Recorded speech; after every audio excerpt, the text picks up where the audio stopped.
family members that are here as well. I wish that I could tell you that it seems like only yesterday that I was graduating, but that would be a pretty big distortion of the truth, and a lot longer than that. But what I can tell you is that you are about to begin one of the, if not the greatest adventure of your life. You've already heard the name submariner, and sometimes you've heard the word shipmate, and that's what you'll be called as you go out into the fleet and elsewhere in the Navy. Both of those are honored titles, and hope that you recognize that. What type of shipmate you become rests upon your efforts and, more importantly, your commitment and integrity. I'm going to mention integrity because I think it is critical to virtue. It's not something that's for sale, not something that you give away. It really defines you as an individual, and for your parents as well. Your shipmates rely on it.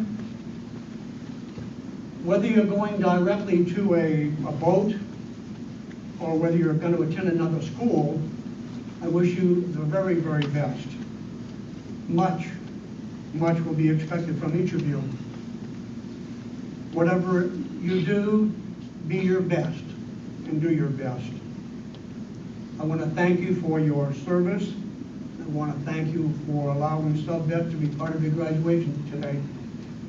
Whatever challenges you may encounter, remember this: never compromise your integrity. Work hard, play smart. God bless. I salute you. Thank you.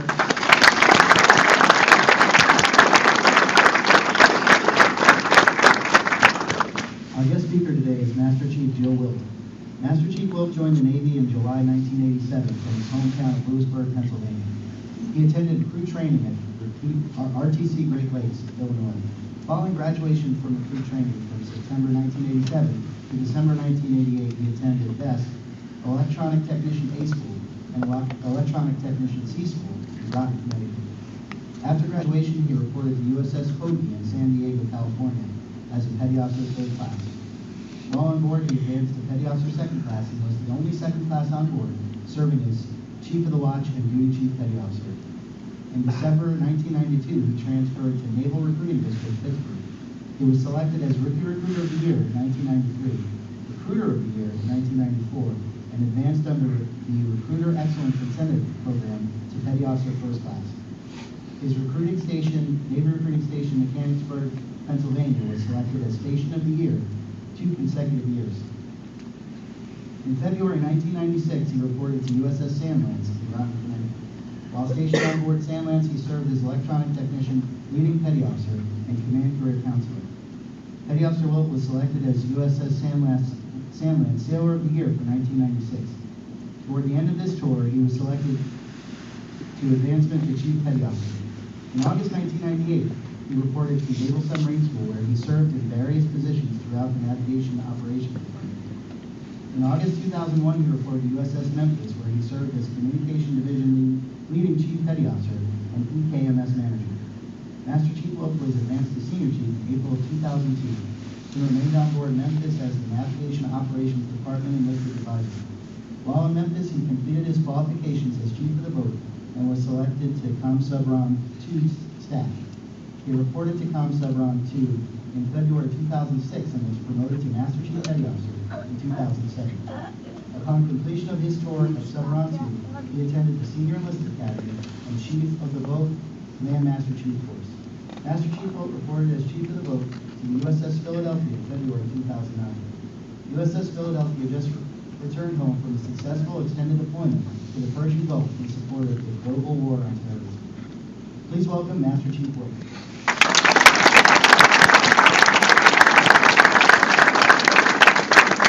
Captain Tail, Master Chief, thank you for the opportunity. Can you hear me in the back? Good. Master Chief Humphreys asked me to come up here and speak, to come up from the waterfront, dress up all pretty, and then and give you guys a speech. And I said, okay, I'll dress up pretty, but I can't do microphones. So if at some point I'm not loud enough, you stop hearing me in the back, just raise your hand. All right. Yeah, we just returned back from the Persian Gulf in February from a 7-month extended deployment. And if anyone in here wasn't clear, we are at war. So due to the fact that we're at war, All you gentlemen are now warriors. You're submarine warriors. So when I say who y'all warriors, you say who y'all cob. Who y'all warriors? Who y'all cob? All right, I like that. Master Chief gave me some ideas what to talk about. He said you guys are dying to know what we really do out there.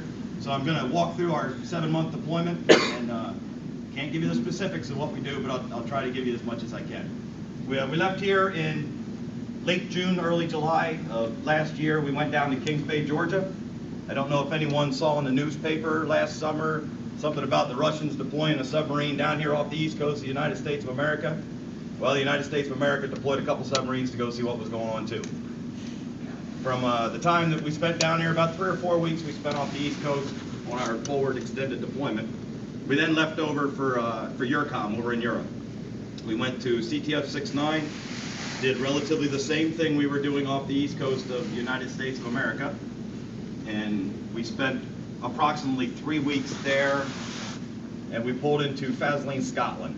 I don't know if anyone's familiar with Britain, but Faslane, Scotland is a great port that I hope you all get an opportunity to stop into sometime. The best fish and chips in the world, no doubt about it.